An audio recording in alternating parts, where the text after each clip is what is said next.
നമസ്കാരം. തെരഞ്ഞെടുപ്പ് രസം ഇന്ന് പൊന്നാനി മണ്ഡലത്തിലാണ്. കേരളത്തിൽ തീപാറും പോരാട്ടം നടക്കുന്ന ഒരു മണ്ഡലമാണ് Ponnani. Sitting M P ET. Muhammad Basheer മൂന്നാം അംഗത്തിനിറങ്ങുമ്പോൾ ഇടതുപക്ഷത്തിനായി ഇറങ്ങുന്നത് നിലമ്പൂർ എം.എൽ.എ. പി.വി. അൻവറാണ്. എൻ.ഡി.എ സ്ഥാനാർത്ഥി പ്രൊഫസർ വി.ടി. രമയും. നമ്മൾ ആദ്യം ഇ.ടി. മുഹമ്മദ് ബഷീറിന്റെ പ്രചാരണ തിരക്കുകളിലേക്കാണ് കടന്നു ചെല്ലുന്നത്.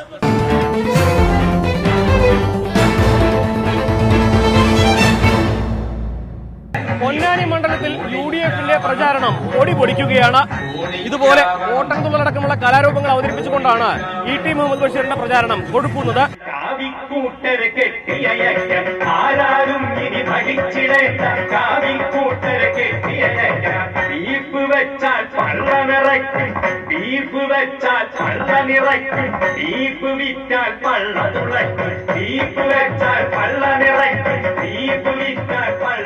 നമ്മുടെ നാട് ചരിത്രത്തിൽ കണ്ട ഏറ്റവും വലിയ ദുരന്തത്തിലേക്ക് നീങ്ങുന്നതിന്റെ ഘട്ടത്തിലാണ് നമ്മളുള്ളത്.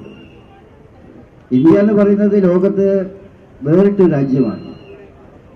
100 കോടി ജനങ്ങളുടെ രാജ്യം, പല ജാതി മതങ്ങളും വിശ്വാസങ്ങളും ഒക്കെ ഉള്ള രാജ്യം. ഈ രാജ്യം നിലനിൽക്കുന്നത് തന്നെ മതേതര ജനാധിപത്യ വ്യവസ്ഥയിലാണ്. ഇന്ത്യൻ ഭരണഘടനയുടെ ആത്മാവെന്ന് പറയുന്നത് തന്നെ മതേതര ജനാധിപത്യമാണ്. അതിനെ ഓരോ നിമിഷവും ഇഞ്ചിഞ്ചായി കൊല്ലുന്ന ഒരു ഭരണകൂടം ഇനി ഒരിക്കലും അധികാരത്തിൽ വന്നാൽ ജനാധിപത്യ മതേതരത്വത്തിന്റെ അവശിഷ്ടങ്ങൾ പോലും ബാക്കിയില്ലാതെ ഈ രാജ്യം നശിപ്പിക്കാൻ ഉറപ്പിച്ച എൻ.ഡി.എ, ബി.ജെ.പി, നരേന്ദ്രമോദി ആ വ്യവസ്ഥയെ മാറ്റിയെടുക്കാനുള്ള ശ്രമകരമായ പുണ്യകരമായ ഒരു ദൗത്യത്തിലാണ് നമ്മൾ ഏർപ്പെട്ടിരിക്കുന്നത്. മലയാളക്കരയിലെ മക്കയെന്നുള്ള പൊന്നാനി. തിരൂരങ്ങാടി മണ്ഡലത്തിലാണ് ഇ.ടി. മുഹമ്മദ് ബഷീറിന്റെ ഇന്നത്തെ പ്രചാരണങ്ങൾ പുരോഗമിച്ചുകൊണ്ടിരിക്കുന്നത്. കാലങ്ങളായി യു.ഡി.എഫിന്റെ ശക്തിയാർന്ന മണ്ഡലമാണ് തിരൂരങ്ങാടി. പക്ഷേ കഴിഞ്ഞ നിയമസഭാ തെരഞ്ഞെടുപ്പിൽ എൽ.ഡി.എഫ് ഇവിടെ യു.ഡി.എഫിനെ വിറപ്പിച്ചു. അതുകൊണ്ട് തന്നെ ഇത്തവണ വളരെ കരുതലോടെ, ഏറെ ആസൂത്രണങ്ങളോടെയാണ് മണ്ഡലത്തിൽ യു.ഡി.എഫിന്റെ പ്രചാരണങ്ങൾ പുരോഗമിച്ചുകൊണ്ടിരിക്കുന്നത്. ആവേശോജ്വലമായ സ്വീകരണമാണ് ഇ.ടി. മുഹമ്മദ് ബഷീറിന് മണ്ഡലത്തിൽ ഉടനീളം നൽകിക്കൊണ്ടിരിക്കുന്നത്. മഹിമാനർ ജീവിച്ച പൊന്നാനിക്കായി സ്വന്തം ഈട്ടി. നരേന്ദ്രമോദി ഗവൺമെന്റ് ഈ നാട് ഇല്ലാതാക്കുകയാണ്. ഇനി ആ ഗവൺമെന്റ് ഒരിക്കലും തിരിച്ചു വരുന്നത്. ആ ഗവൺമെന്റ് തിരിച്ചു വരാതിരിക്കാൻ വേണ്ടി യോജിച്ച് പ്രവർത്തിക്കേണ്ട ഒരു തെരഞ്ഞെടുപ്പാണ്. അതാണ് നമ്മുടെ ഏറ്റവും പ്രധാനമായ ലക്ഷ്യം. ആ ലക്ഷ്യത്തിന് വേണ്ടി പ്രവർത്തിക്കാൻ ഇന്ത്യയിൽ ഒരു പ്രതീക്ഷയിട്ടുണ്ട്. അത് രാഹുൽ ഗാന്ധിയുടെ നേതൃത്വത്തിൽ പുതിയ ഗവൺമെന്റ് വരുന്നതാണ്. ആ ഗവൺമെന്റ് വന്നിട്ട് വേണം ഈ തെറ്റുകളെല്ലാം തിരുത്താൻ. ആരവങ്ങളോടെ ഇന്ത്യ നെഞ്ചിലേറ്റിയോ മരിച്ച സൂര്യ തേജസാർന്ന വീരനായകൻ. പ്രചരണത്തിന്റെ അവസാന ലാപ്പിലെത്തിയിരിക്കുന്നു യു.ഡി.എഫ് സ്ഥാനാർത്ഥി ഇ.ടി. മുഹമ്മദ് ബഷീർ. മണ്ഡലത്തിന്റെ മുക്കും മൂലയെല്ലാം ഓടി നടന്ന് പ്രചരണം നടത്തുകയാണ്. എങ്ങനെയുണ്ട് പ്രചരണത്തിന്റെ അവസാന ലാപ്പിലെത്തിയപ്പോഴേക്കും? വളരെ നല്ല അഭിപ്രായമാണ് ആളുകൾക്ക്, വളരെ നല്ല പ്രചോദനമുണ്ട്. ആളുകൾ താഴെത്തട്ട് ഇപ്പോൾ നമ്മുടെ വർക്ക് എന്ന് പറയുന്നത് ബൂത്ത് ലെവലിലുള്ള വർക്ക് ആരംഭിച്ചു. ഞങ്ങളുടെ സ്ക്വാഡുകൾ നീങ്ങിക്കൊണ്ടിരിക്കുന്നുണ്ട്. സ്ഥാനാർത്ഥി പര്യടനം ഒരു ഭാഗത്ത് നടക്കുന്നുണ്ട്, സ്ക്വാഡുകൾ അവിടെ നടക്കുന്നുണ്ട്. 2 നിലയിലുള്ള വർക്ക് നടക്കുന്നുണ്ട്. ഞങ്ങൾ ആദ്യഘട്ടം ശ്രദ്ധിച്ചത് ഒരു എന്താ പറയുക, ഒരു ടെമ്പോ ക്രിയേറ്റ് ചെയ്യാനാണ്. അത് നല്ല വിധത്തിൽ മുന്നോട്ട് പോയി, വളരെ അഡ്വാൻസ് ചെയ്തു. അതുകൊണ്ട് എന്തായി ഒരു പശ്ചാത്തലം വന്നു. അതിലേക്ക് മറ്റു വർക്കുകൾ നീക്കുകയാണ്. വളരെ ശാസ്ത്രീയമായി എല്ലാ ഓരോ കേന്ദ്രം കൃത്യമായി നോക്കി എല്ലാ ഇതും പഴുതടച്ച് നല്ല നിലയിലുള്ള വർക്ക് പ്ലാൻ ചെയ്ത് മുന്നോട്ട് പോകുന്നുണ്ട്. വളരെ സക്സസ്ഫുള്ളാണ്. ആളുകൾ നന്നായിട്ട് പ്രതികരിക്കുന്നുണ്ട്. നല്ലൊരു ഭൂരിപക്ഷം ഉണ്ടാകുമെന്നുള്ള കൃത്യമായിട്ട് ഇൻഫർമേഷനാണ് കിട്ടിക്കൊണ്ടിരിക്കുന്നത്. മണ്ഡലത്തിൽ എന്തൊക്കെയാണ് നമ്മൾ മുഖ്യ പ്രചരണ വിഷയങ്ങളാക്കുന്നത്? 3 കാര്യങ്ങൾ. ഒന്ന്, നരേന്ദ്രമോദി ഗവൺമെൻറ്റിൻ്റെ ദുഷ്ചെയ്തികൾ. ഈ ഫാസിസ്റ്റ് ഗവൺമെൻറ് അവസാനിക്കേണ്ടതിൻ്റെ അനിവാര്യത. അത് അവസാനിച്ചിട്ടുണ്ടാകുന്നില്ലെങ്കിൽ ഇന്ത്യക്കുണ്ടാകാൻ വേണ്ടി പോകുന്ന വിപത്ത്. നരേന്ദ്രമോദി ഗവൺമെൻറ് ചെയ്തിട്ട് പരിഷ്കാരങ്ങൾ, സാമ്പത്തിക പരിഷ്കാരമാകട്ടെ മറ്റു കാര്യങ്ങളാകട്ടെ, അതിലൊക്കെ വന്നിട്ടുള്ള അപജയങ്ങൾ, ഇതൊക്കെ വളരെ വിശദമാണ്. മെയിൻ ഫോക്കസ് അവിടെയാണ്. പാർലമെൻറ്റ് ഇലക്ഷൻ എന്നുള്ള നിലയിൽ അത് തീർച്ചയായിട്ടും പ്രധാനമായി ഊന്നൽ അവിടെയാണ്. രണ്ടാമത്തെ പോയിന്റ് കേരള ഗവൺമെൻറ്റിൻ്റെ ദുഷ്ചെയ്തികളാണ്. ഇപ്പോൾ തന്നെ നമ്മൾ ചർച്ച ചെയ്തുകൊണ്ടിരിക്കുന്ന കഴിഞ്ഞ പ്രളയത്തിന് നിമിത്തമായ ഗവൺമെൻറ് കൊള്ളരുതായ്മകളെ പറ്റിയൊക്കെ വളരെ സവിസ്തരം ചർച്ചകൾ നടന്നുകൊണ്ടിരിക്കുകയാണ്. കേരളത്തിൽ യു.ഡി.എഫ് ഉണ്ടായിരുന്ന കാലത്തുണ്ടായിരുന്ന വികസന പ്രവർത്തനങ്ങൾ ഇന്ന് അതെല്ലാം തന്നെ റിവേഴ്സ് പോയ കാര്യങ്ങൾ, ഇതൊക്കെ തന്നെ വിശദമായിട്ട് ചർച്ചയ്ക്ക് വിധേയമായിക്കൊണ്ടിരിക്കുന്നത്. തേർഡ് പോയിന്റ് എന്ന് പറയുന്നത്, ഞാനിവിടെ 10 വർഷമായി ഇവിടെ ഉണ്ടായിരുന്ന ആളാണ്. പാർലമെൻറ്റ് പ്രതിനിധീകരിച്ചുകൊണ്ട് ഈ പ്രദേശത്തെ അവിടെ ആ കാലഘട്ടത്തിൽ ഉണ്ടായിട്ടുള്ള നേട്ടങ്ങൾ, ആ നേട്ടങ്ങൾ ഓരോന്നോരോന്ന് വിശദീകരിക്കുന്നുണ്ട്. പ്രാദേശികമായ റോഡുകളുടെ കാര്യം അടക്കം അത് വേറെ സർക്കുലേറ്റ് ചെയ്യുന്നത്, കാരണം എല്ലാം എണ്ണിയാൽ ഒരുപാട് തന്നെ ഉണ്ട്. മെയിനായിട്ടുള്ള എല്ലാ വികസന പ്രവർത്തനങ്ങളും വിശദീകരിച്ച് കടന്നു പോവുകയാണ്. അത് ജനങ്ങൾക്ക് അനുഭവപ്പെട്ട കാര്യമായതുകൊണ്ട് അത് ജനങ്ങൾ കൂടുതൽ സ്വീകാര്യത നൽകുന്നുണ്ട്. ഇന്ത്യ കാത്തിരുന്ന കാവലാളിവൻ, കാരിരുമ്പിനൊത്ത കർമ്മനിരതനായവൻ, നെഹ്റുവിൻ മഹാകുടുംബ മഹിമയുള്ളവൻ, കോൺഗ്രസിൻ അജയ്യമായ മേഘഗർജനം രാഹുൽ ഗാന്ധി. രാഹുൽ ഗാന്ധിയുടെ വരവാണ് ഏറ്റവും കൂടുതൽ UDF-ന് ഗുണം ചെയ്യുന്ന തരത്തിൽ ചർച്ചകൾ വന്നുകൊണ്ടിരിക്കുന്നത്. അതെ. എങ്ങനെയാണ് അതിനെ കാണുന്നത്? തീർച്ചയായിട്ടും ജനങ്ങളുടെ ഒരു ആവേശം ഉണ്ടായിട്ട്, കാരണം പ്രൈം മിനിസ്റ്റർ ആകാൻ പോകുന്ന വ്യക്തി രാജ്യത്ത് കേരളത്തിൽ നിന്ന് മത്സരിക്കുന്നു എന്നത് കേരളത്തിൻ്റെ അഭിമാന ഉള്ള കാര്യമാണ്. കേരളത്തിൽ നിന്ന് പ്രധാനമന്ത്രി പദത്തിലേക്ക് ഒരാൾ മത്സരിച്ചിട്ടില്ല. ഇപ്പോൾ രാഹുൽ ഗാന്ധിയുടെ വരവും, ഞാൻ അന്നുണ്ടായിരുന്നു, അദ്ദേഹത്തെ സ്വീകരിക്കാൻ വേണ്ടി വയനാട്ടിൽ ഉള്ള യോഗത്തിൽ ഞാൻ പോയിരുന്നു. ജനമങ്ങ് വളരെ വലിയ തോതിൽ അലകടൽ പോലെ ഒഴുകി വരുന്ന സ്ഥിതിയാണ്. ആ ഒരു ആവേശം അവിടെയുണ്ട്. അതിൻ്റെ ഒരു ഇമ്പാക്റ്റ്, രാഹുൽ ഇമ്പാക്റ്റ് മറ്റെല്ലാ മണ്ഡലങ്ങളിലും ഉണ്ട്. അത് വളരെ ശ്രദ്ധേയമായ കാര്യമാണ്. പൊന്നാനിയിൽ എങ്ങനെയായിരിക്കും അതിൻ്റെ ഒരു? തീർച്ചയായിട്ടും അത് വളരെ വലിയ തോതിൽ സ്വാധീനം ചെലുത്തും. ആളുകളത് കൂടുതൽ ആവേശം ഉണ്ടാക്കും. നല്ല വിജയ ശതമാനം കൂട്ടാൻ അദ്ദേഹത്തിൻ്റെ സാന്നിധ്യം തീർച്ചയായിട്ടും സഹായകരമാണ്. എതിർ സ്ഥാനാർത്ഥിയിലെ പ്രചാരണം പുരോഗമിക്കുന്നുണ്ട്. ഇപ്പോൾ ഇടതുപക്ഷത്തിന്റെ സ്ഥാനാർത്ഥിയാണെങ്കിൽ താങ്കൾക്കെതിരെ ഒരുപാട് ആരോപണങ്ങൾ ഉന്നയിച്ചിട്ടൊക്കെയാണ് അവർ നടത്തുന്നത്. SDPയുടെ കൂടിക്കാഴ്ച വരെ അവർ എപ്പോഴും ചർച്ചയാക്കുന്നുണ്ട്. എങ്ങനെയാണ് ഈ ആരോപണങ്ങളെയൊക്കെ കാണുന്നത്? എല്ലാ ആരോപണങ്ങളെയും മൊന ഒടിഞ്ഞല്ലോ. ആരോപണങ്ങളൊന്നും നിൽക്കില്ല, വസ്തുതയില്ലാത്തൊന്നും നിൽക്കില്ല. അവർ നിത്യം കള പറഞ്ഞുകൊണ്ടിരിക്കുന്നവരാണ്. അപ്പോൾ അവർ പറയുന്ന കളവിനൊന്നും നാട്ടിൽ ജനങ്ങൾ സ്വീകാര്യത നൽകില്ല. അത്തരം ദുരാരോപണങ്ങളൊന്നും നിൽക്കുന്ന കാര്യമല്ല. അത്തരം ആരോപണങ്ങൾ ഉന്നയിക്കുന്ന സമയത്തുള്ളൊരു ഗുണം എന്താണെന്ന് വെച്ചാൽ, ഇവർ ഇത്തരക്കാരാണല്ലോ എന്ന് മനസ്സിലാക്കി ജനങ്ങൾക്ക് ഞങ്ങളോടുള്ള പ്രിയം കൂടും.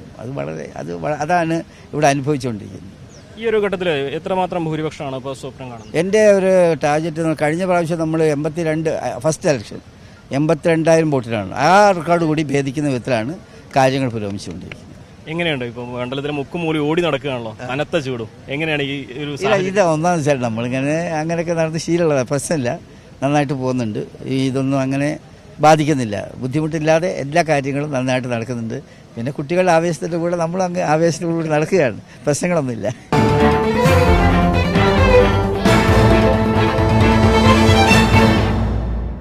മണ്ഡലത്തിലെ വികസന കാര്യങ്ങളെക്കാൾ ദേശീയ രാഷ്ട്രീയത്തിലും പാർലമെന്റിലും താൻ നടത്തിയ ഇടപെടലുകളാണ് ET മുഹമ്മദ് ബഷീർ പ്രചരണത്തിൽ ഉടനീളം ചർച്ചാ വിഷയമാക്കുന്നത്. രാഹുൽ ഗാന്ധിയുടെ കരങ്ങൾക്ക് ശക്തി പകരാൻ തനിക്ക് വോട്ട് ചെയ്യണമെന്നും അദ്ദേഹം അഭ്യർത്ഥിക്കുന്നു.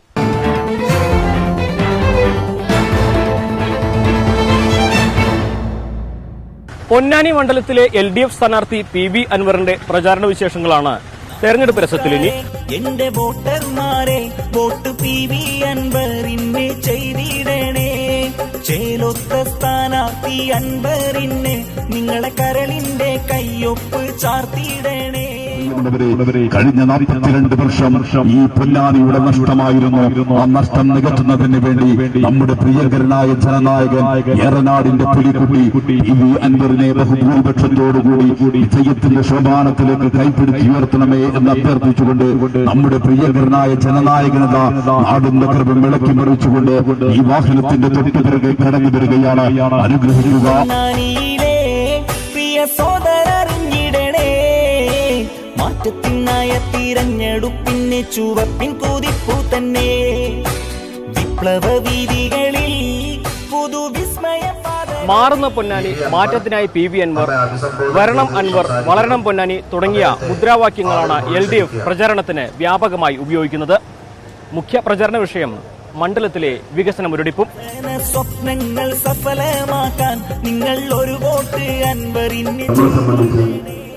ഇനിയുള്ള ദിനരാത്രങ്ങൾ തെരഞ്ഞെടുപ്പിന്റെ വാശിയേറിയ മത്സരത്തിലേക്ക് നീങ്ങുകയാണ്. എനിക്കെന്റെ പ്രിയപ്പെട്ട വോട്ടർമാരോട് ഒന്നേ പറയാനുള്ളൂ. ഈ നാടിന്റെ സമഗ്ര വികസനമാണ് ഇടതുപക്ഷം നിങ്ങളുടെ മുന്നിൽ വെക്കുന്നത്. രാജ്യത്തെ ഫാസിസ്റ്റ് ഭരണം അവസാനിപ്പിക്കുന്നതോടുകൂടി കേന്ദ്രത്തിൽ ഒരു ജനാധിപത്യ മതേതര സർക്കാർ അധികാരത്തിൽ വരണം. അതോടൊപ്പം പൊന്നാനി പാർലമെന്റ് മണ്ഡലത്തിൽ ഇടതുപക്ഷത്തിന്റെ ഈ ജനകീയ മുന്നേറ്റം വിജയിക്കണം.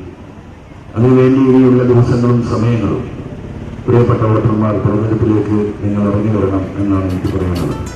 നന്മ നിറഞ്ഞൊരു നായകനാ നാടിനും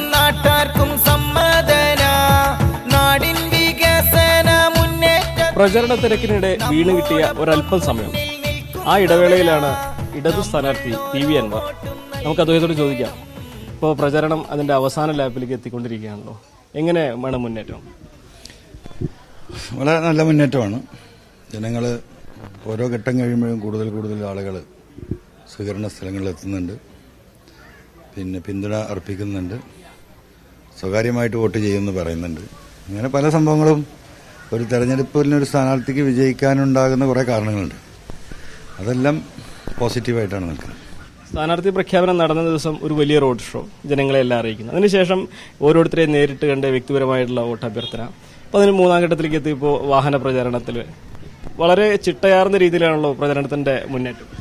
അല്ല, അത് ഇടതുപക്ഷ ജനാധിപത്യ മുന്നണിയുടെ ഔദ്യോഗിക സ്ഥാനാർത്ഥിയല്ലേ. ആ മുന്നണി സംവിധാനത്തിൽ സ്വാഭാവികമായിട്ടും വളരെ ചിട്ടയിൽ പോകുന്ന ഒരു രാഷ്ട്രീയ പാർട്ടിയാണല്ലോ CPM. അതിൻ്റെ നേതൃത്വത്തിൽ നടക്കുന്ന ഒരു ഇലക്ഷനാകുമ്പോൾ സ്വാഭാവികമായിട്ടും ചിട്ടവട്ടങ്ങളൊക്കെ വളരെ പെർഫെക്റ്റ് ആയിരിക്കും. സ്ഥാനാർത്ഥി പ്രഖ്യാപനത്തിന്റെ സമയത്തുള്ളൊരു അവസ്ഥയും ഇപ്പോഴത്തെ അവസ്ഥയും എത്രമാത്രം ആത്മവിശ്വാസം? അല്ലേ, തുടക്കം മുതലേ ആത്മവിശ്വാസം ഉണ്ടായിരുന്നു. ഇപ്പോൾ ആത്മവിശ്വാസം ഓരോ ദിവസവും വർദ്ധിക്കുകയാണ്. അങ്ങനത്തെ സംഭവവികാസങ്ങളാണ് മുന്നോട്ട് കാണുന്നത്. ഇനിയെന്നും നമ്മൾക്കൊരു തുണയായിടാൻ ഒരുമിച്ച് നല്ലൊരു ജയമേകിടാം. പൊന്നാനി നാടിന്റെ പൊന്നോമനയായി വന്നു PV അൻവർ സാരഥിയായി. പൊന്നായുള്ളൊരു ഭരണം നൽകുവാനായി പൊന്നിൻ വിലയുള്ള അനുകൂലമായിട്ടുള്ളത് ജനങ്ങൾ തന്നെ. കാരണം ഇടതുപക്ഷം പറഞ്ഞ ഒറ്റ മുദ്രാവാക്യമാണ് ഈ പാർലമെന്റ് മണ്ഡലത്തിൽ ഇടതുപക്ഷം കാര്യമായിട്ട് ഉയർത്തുന്നത്. അത് ഈ മണ്ഡലത്തിന്റെ വികസന പിന്നോക്കായ്മയാണ്. അത് പറഞ്ഞ് ആളുകളെ ബോധ്യപ്പെടുത്തേണ്ട കാര്യം ജനങ്ങൾ അനുഭവിച്ചുകൊണ്ടിരിക്കുന്ന കാര്യമാണ്. അതിലൊരു മാറ്റം വരുത്താനാണ് LDF വോട്ട് ചെയ്യിക്കുന്നത്. സ്വാഭാവികമായിട്ടും അതുകൊണ്ട് തന്നെ അതൊരു വലിയ അനുകൂല ഘടകമായിട്ട് മാറണം. മണ്ഡലത്തിലെ മുഖ്യ വിഷയം, പ്രചാരണത്തിന്റെ മുഖ്യ വിഷയം വികസനമില്ലായ്മയാണെന്ന് പറയുമ്പോഴും ഒരുപാട് ആരോപണങ്ങൾ ലീഗിനെതിരെയും UDF-നെതിരെയൊക്കെ ഉയരുന്നുണ്ട്. അതൊക്കെ ഏത് വിധത്തിലാണ്? അല്ല, അതൊക്കെ അതിന്റെ മറ്റു വശങ്ങൾ ബോണസാണ്. ഒരു തെരഞ്ഞെടുപ്പിലൊരു മെയിൻ സംഗതി എന്ന് പറയുന്നത് ഈ ജനങ്ങൾ വോട്ടേഴ്സിനെ സംബന്ധിച്ച് അവരാലോചിക്കുന്നത് 42 വർഷം നഷ്ടപ്പെട്ടു പോയി. അവർക്ക് ഒരു കേന്ദ്രാവിഷ്കൃത പദ്ധതി പോലും ഇന്നുവരെ കൊടുക്കുന്നില്ല. ഒരു മേജർ ഇഷ്യൂ ആയിട്ട് ഞാൻ കാണുന്ന കുടിവെള്ളം ഭയങ്കരമായ പ്രശ്നമാണ്. ഇത്രയും പുഴകളുണ്ടായിട്ട് ഒരു പുഴയിൽ നിന്ന് പോലും ആ വെള്ളം എന്താ പറയുക ഒഴുകിപ്പോയി അറബിക്കടലിലെത്തിയിട്ട് ആ ശുദ്ധജലം ഉപ്പുവെള്ളമായി മാറുകയാണ്. ആ വെള്ളത്തെ ഒന്ന് തടഞ്ഞു നിർത്താൻ സൗകര്യമുള്ള എത്രയോ പ്രദേശങ്ങളിവിടെ ഉണ്ട്. അതുവഴി ജനങ്ങൾക്ക് മുഴുവൻ വെള്ളം കൊടുക്കാൻ ദൈവം ഇവിടെ വെള്ളം തരുന്നുണ്ട്. ഒരു തുള്ളി വെള്ളമില്ലാത്ത രാജസ്ഥാനിലും അതുപോലെയുള്ള മരുഭൂമികളിൽ പോലും കിലോമീറ്ററുകൾ പമ്പിംഗ് സ്റ്റേഷനിൽ വെച്ചിട്ടാണ് വെള്ളം കുടിക്കുന്നത്. ഇവിടെ അങ്ങനത്തെ ഒന്നും വിഷയങ്ങളില്ല. ഒരു 25-30 കിലോമീറ്ററിനുള്ളിൽ എല്ലാം നടത്തിയെടുക്കാൻ സാധിക്കും. 1 കോടിയുടെ ഒരു ചെറിയ പദ്ധതി പോലും ആ വിഷയത്തിൽ അദ്ദേഹത്തിന്റെ ഭാഗത്ത് അങ്ങനത്തെ ഒരു പോസിറ്റീവായിട്ടുള്ളൊരു സമീപനം ഉണ്ടതായിട്ട് നമുക്ക് അങ്ങനത്തെ ഒന്നും ഇവിടെ കാണാനില്ല. സ്വാഭാവികമായിട്ടും പ്രധാന വിഷയങ്ങൾ ഇതൊക്കെ തന്നെയാണ്. കുടിവെള്ള ഒരു വിഷയമാണ്, പിന്നെ വിദ്യാഭ്യാസം, ഒരു സെൻട്രൽ സ്കൂൾ ഇവിടെ ഇല്ല, ഹയർ എഡ്യൂക്കേഷൻ സംവിധാനമില്ല, പിന്നെ ഈ കടലോര മേഖലയിൽ മത്സ്യബന്ധന കുടുംബങ്ങളാണ് കണ്ടമാനുള്ളത്. അവർക്കില്ല ഒരു എന്താ പറയുക സഹായം ലഭ്യമാകുന്ന രീതിയിലൊന്നുമില്ല. കോൾഡ് സ്റ്റോറേജുകളില്ല. ഇങ്ങനെയുള്ള എല്ലാം പ്രശ്നങ്ങളാണ്. സെൻട്രൽ ഗവൺമെന്റ് വഴി വരേണ്ട ഒരു സംഗതിയും ഇന്നുവരെയും കൊണ്ട് വന്നിട്ടില്ല എന്നൊരു വാസ്തവം. PV അൻവർ വന്നു മാറ്റത്തിനായി മാറി ചിന്തിക്കുവാൻ നേരമായി.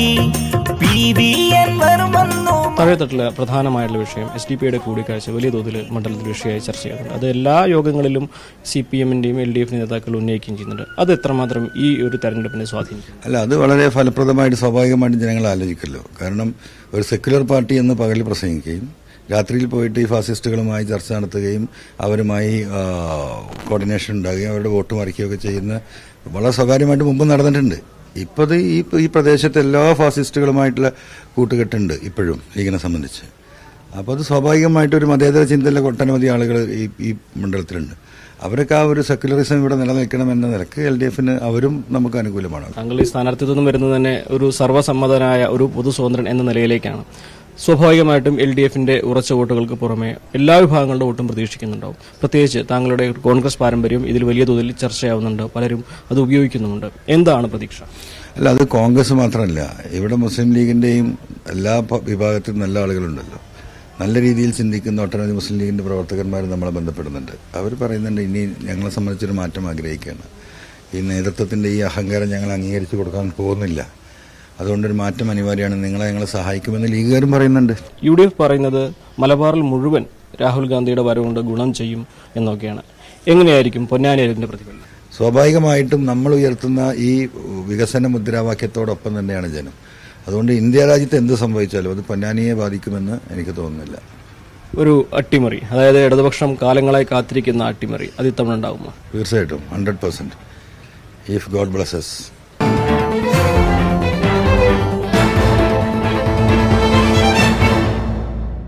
സ്ഥാനാർത്ഥികളുടെ പ്രചാരണങ്ങൾ പൊന്നാനി മണ്ഡലത്തിൽ പുരോഗമിക്കുകയാണ്. പ്രൊഫസർ VT രമയാണ് NDAയുടെ പൊന്നാനി മണ്ഡലം സ്ഥാനാർത്ഥി. തിരൂർ നിയോജക മണ്ഡലത്തിലൂടെയാണ് അവരുടെ പര്യടനം പുരോഗമിക്കുന്നത്. സാരഥി വരുന്ന കണ്ടോ, താമര ചിഹ്നം കണ്ടോ, BJP സ്ഥാനാർത്ഥിയായി VT രമ വരുന്ന കണ്ടോ. സാരഥി വരുന്ന കണ്ടോ, താമര ചിഹ്നം കണ്ടോ, BJP സ്ഥാനാർത്ഥിയായി VT രമ വരുന്ന കണ്ടോ. പൊന്നാനി ലോകസഭ മണ്ഡല ഭാരത രാഷ്ട്രത്തിൽ കഴിഞ്ഞ 5 വർഷമായി സാധാരണക്കാർക്ക് വേണ്ടി ഒരുപാട് വികസന പ്രവർത്തനങ്ങൾ നടത്തി പദ്ധതികൾ ആവിഷ്കരിച്ച് പ്രാവർത്തികമാക്കിയ NDA സർക്കാരിന്, നമ്മുടെ പ്രിയപ്പെട്ട മോദി സർക്കാരിന് അടുത്ത ടേം കൂടി കൊടുത്തുകൊണ്ട് ആ പദ്ധതികളുടെ തുടർച്ച സഫലമാക്കാൻ നിങ്ങൾ അനുവദിക്കണം എന്ന് നിങ്ങളോട് അഭ്യർത്ഥിക്കുകയാണ്. പൊന്നാനി ലോകസഭ മണ്ഡലത്തിൻ സാരഥിക്കിതാ താമര ചിഹ്നത്തില് വോട്ട് ചെയ്ത് ജയിപ്പിച്ചിടുവിൻ നാട്ടാരെ വോട്ടർമാരെ. NDA സ്ഥാനാർത്ഥി പ്രൊഫസർ VT രമയുടെ പൊന്നാനി മണ്ഡലത്തിലെ 2ാം ഘട്ട പര്യടനം പുരോഗമിക്കുകയാണ്.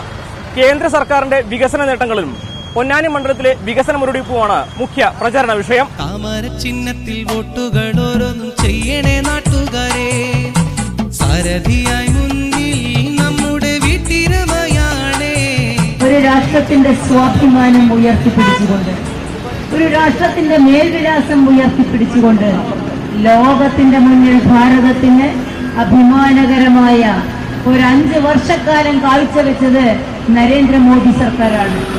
50 വർഷത്തിൽ കൂടുതൽ കാലം ഭാരതം ഭരിച്ച കോൺഗ്രസ് നെഹ്റുവിന് ശേഷം ഇങ്ങോട്ട് കുടുംബാധിപത്യത്തിലും ജനാധിപത്യ ധ്വംസനത്തിനും സ്വജനപക്ഷപാതത്തിനും മാത്രം സമയം കണ്ടപ്പോൾ വെറും 5 വർഷം കൊണ്ട് രാഷ്ട്രത്തിലെ സാധാരണക്കാരന്റെ ഹൃദയം വെട്ടിപ്പുകൾ മനസ്സിലാക്കിക്കൊണ്ട്, അവന്റെ നാഡീസ്പന്ദനങ്ങൾ ഉൾക്കൊണ്ടുകൊണ്ട്, അവന്റെ ആവശ്യങ്ങൾ വിലയിരുത്തിക്കൊണ്ട് കാഴ്ചയും കാഴ്ചപ്പാടും നൽകിയ ഭരണത്തിലേക്ക് വിരൽ ചൂണ്ടാൻ, അത് പ്രാവർത്തികമാക്കാൻ നരേന്ദ്രമോദി സർക്കാരിന് കഴിഞ്ഞു.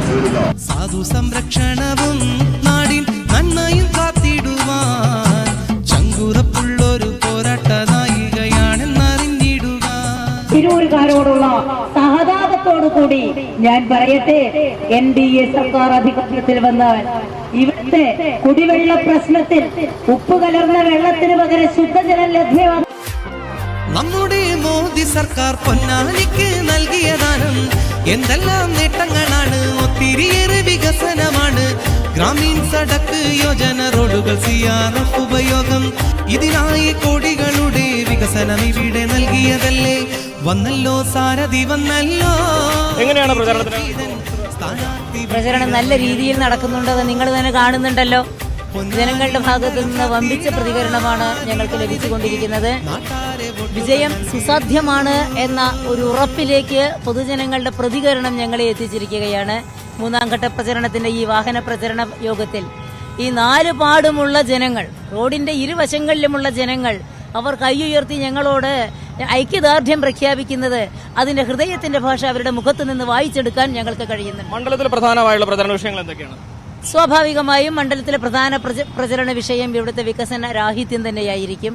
ഒരു വശത്ത് ഇവിടെ പൊന്നാനി മണ്ഡലത്തിൽ നാളിതുവരെ നടക്കാത്ത വികസനം, മറുവശത്ത് ഇടത് വലത് കക്ഷികൾ കേരളത്തിൽ ഇതുവരെ ഉണ്ടാക്കിക്കൊണ്ടിരിക്കുന്ന അപക്വമായ ഒരു ഭരണ സംവിധാനം. ഇത് രണ്ടും ഞങ്ങളുടെ പ്രചാരണ വിഷയമാണ്. സ്ത്രീകളെ സംരക്ഷിക്കുന്നവരാം ഈ വനിതയെ അറിയണം, സൽസ്വഭാവങ്ങൾ അറിയണം. കഴിഞ്ഞ തവണ 70,000-ലേറെ വോട്ടുകളാണ് BJP സ്ഥാനാർത്ഥി നേടിയത്. ഇത്തവണ എന്താണ് പ്രതീക്ഷിക്കുന്നത്? ഇത്തവണ സ്വാഭാവികമായും ഞങ്ങൾ പ്രതീക്ഷിക്കുന്നത് വിജയം മാത്രമാണ്. വിജയത്തിൽ കുറഞ്ഞ യാതൊരു ലക്ഷ്യവും ഞങ്ങൾക്ക് ഇപ്രാവശ്യമില്ല. കാരണം ഇവിടുത്തെ ബഹുഭൂരിപക്ഷം വിശ്വാസികളുടെ മനസ്സ് ഞങ്ങളോടൊപ്പമുണ്ട്. വികസനം മുരടിച്ച തിരൂരിൽ മനസ്സ് വിഷമിച്ചുകൊണ്ട് ഇതുവരെയും വികസനം നേടാത്തതിന്റെ പേരിൽ ലീഗിന്റെ വിശ്വാസ വഞ്ചനയെ കണക്കിലെടുക്കുന്ന ഒരുപാട് സാധാരണക്കാർ ഞങ്ങളോടൊപ്പമുണ്ട്. ഇടതുപക്ഷം ഇവിടെ വിശ്വാസികളെ കണ്ണീരണിയിച്ച ഇടതുപക്ഷം സ്ത്രീകളെ ലൈംഗിക അക്രമത്തിന് വിധേയമായി കൊണ്ടിരിക്കുന്ന സ്ത്രീകളുടെ പരാതി പോലും പരിഗണിക്കാതെ അതിൽ പ്രതികളായ ഇടതുപക്ഷ നേതാക്കളെ സംരക്ഷിച്ചുകൊണ്ടിരിക്കുന്ന ഇടതുപക്ഷ നേതൃത്വം അവർക്കെതിരെയുള്ള ജനവികാരം സ്വാഭാവികമായും ഞങ്ങളോടൊപ്പമുണ്ട്. ഞങ്ങൾ സ്ത്രീകൾക്ക് വേണ്ടി, അമ്മമാർക്ക് വേണ്ടി, അവരുടെ സ്വാതന്ത്ര്യത്തിനും സുരക്ഷയ്ക്കും സ്വാഭിമാനത്തിനും വേണ്ടി നിലകൊള്ളുന്നവരാണ്. ആത്മവിശ്വാസത്തിലാണ് വളരെ വലിയ ആത്മവിശ്വാസമാണുള്ളത്. പ്രത്യേകിച്ച് ഇന്ന് തിരൂരില് ഞങ്ങളുടെ പര്യടനം കഴിഞ്ഞുകൊണ്ടിരിക്കുമ്പോൾ സ്വാഭാവികമായും ഞങ്ങൾക്ക് വിജയത്തിൽ കുറഞ്ഞ യാതൊരു പ്രതീക്ഷയുമില്ല. ഇവിടെ അത്ഭുതം സംഭവിക്കുമെന്ന് ഞാൻ 2 ആഴ്ച മുൻപ് പറഞ്ഞിട്ടുണ്ട്. ആ അത്ഭുതം തിരൂരിൽ സംഭവിച്ചിരിക്കും. ഒരു മാറ്റം അത് എന്റെ മുന്നിൽ നിൽക്കുന്ന ഈ തിരൂർക്കാരുടെ മനസ്സിലും ആ മാറ്റത്തിനുള്ള ആ ഒരു വിളി അവരുടെ മനസ്സിലുണ്ട്. ആ മാറ്റത്തിന് വേണ്ടി വികസനത്തിന്റെ പുതിയ നാൾ വഴികൾ അവർക്ക് മുന്നിൽ എത്തിച്ചു കൊടുക്കാൻ ഞങ്ങൾക്ക് കഴിയുമെന്ന്, ഞങ്ങളുടെ വാക്ക് വീൺവാക്കല്ലെന്ന്, NDAയുടെ ഭരണസാരഥ്യത്തിലൂടെ ഇവിടെ വികസനത്തിന്റെ പുതിയ പാതകൾ ഒരുക്കാൻ ഞങ്ങൾക്ക് സാധിക്കുമെന്ന് ഞങ്ങൾക്ക് ഉറപ്പുണ്ട്.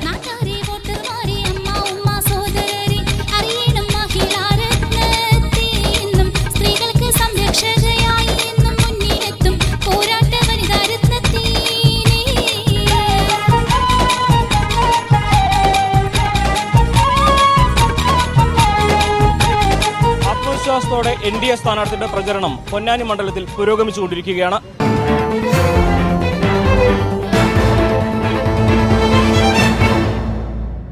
മൂന്നാം വട്ടവും അംഗം ജയിക്കാൻ ET മുഹമ്മദ് ബഷീർ, അട്ടിമറിച്ച് ചരിത്രം രചിക്കാൻ PV അൻവർ, നേട്ടമുണ്ടാക്കാൻ പ്രൊഫസർ VT രമ. പൊന്നാനിയിലെ മണ്ഡല ചിത്രം ഇങ്ങനെയാണ്. പക്ഷേ ഇവർക്കൊപ്പം SDPയുടെയും PDPയുടെയും സ്ഥാനാർത്ഥികളും സജീവമായി പ്രചരണ രംഗത്തുണ്ട്. ഭൂരിപക്ഷം നിശ്ചയിക്കുന്നതിലും ഒരുപക്ഷെ ജേതാക്കളെ നിശ്ചയിക്കുന്നതിലും ഇവർ നേടുന്ന വോട്ടുകളും ഒരു ഘട്ടത്തിൽ നിർണായകമായേക്കാം. തെരഞ്ഞെടുപ്പ് രസത്തിന്റെ ഈ അധ്യായം ഇവിടെ സമാപിക്കുകയാണ്. നാളെ മറ്റൊരു മണ്ഡലത്തിലെ വിശേഷങ്ങളുമായി കാണാം. നമസ്കാരം.